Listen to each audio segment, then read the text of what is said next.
For the next hour, I get to live the dream of driving this absolutely incredible 991 GT3.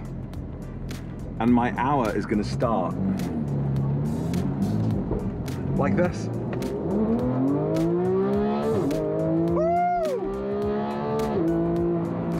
Oh my god. Oh my god. Yeah. Yeah, my heart stopped. So why am I driving the GT3? That is a great question. It is not mine. It belongs to a friend. It's kind of a favor. I'm installing his JoyeAuto CarPlay device for him overnight, and in return, he's allowing me to drive it around for a couple of hours before he comes to pick it up. So of course, I worked until midnight last night after he dropped it off late in the evening to make sure that the install was done. So this morning, before work gets started, I can actually go ahead and enjoy the car for a little bit. So it is crazy early, and I'm just going to go out and drive. So let's go get to it. The GT3 is maybe my favorite variation of the Porsche 911 and all of the different models and submodels. It was introduced in 1999 with the 996 generation.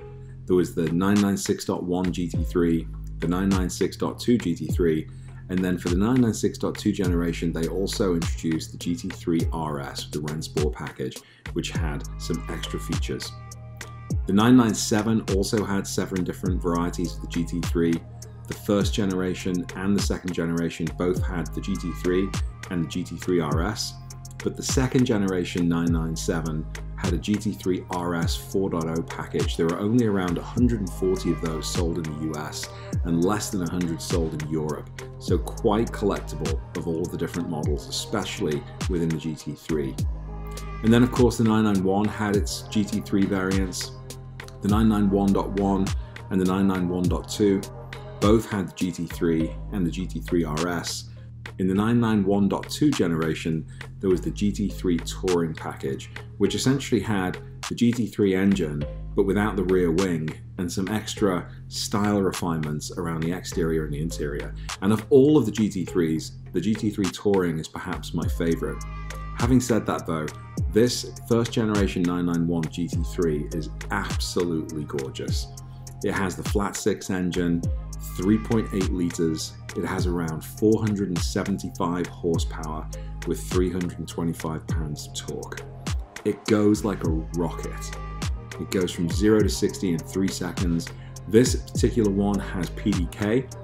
That actually created quite a ruckus with the Porsche enthusiasts when the 991 GT3 was introduced only in PDK, and it caused quite a stir. So in the second generation of the 991, Porsche actually reintroduced the manual transmission and kept all of the manual fans happy. This GT3 is absolutely spectacular. I hope you enjoy the video.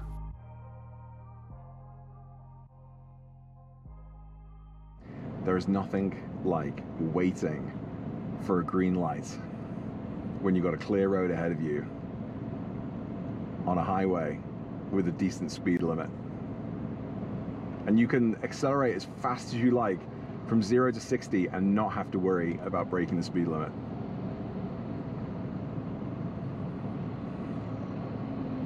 Oh my God, I'm so excited.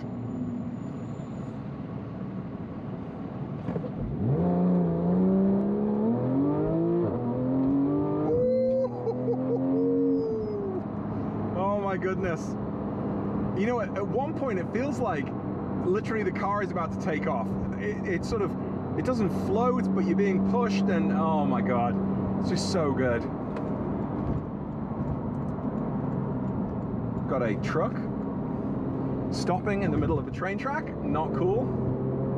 But wow, what a ride. I mean, of course I was going to expect great things from a GT3 or any GT car from Porsche, or indeed any 911, but this has surpassed all of my expectations for the driving experience.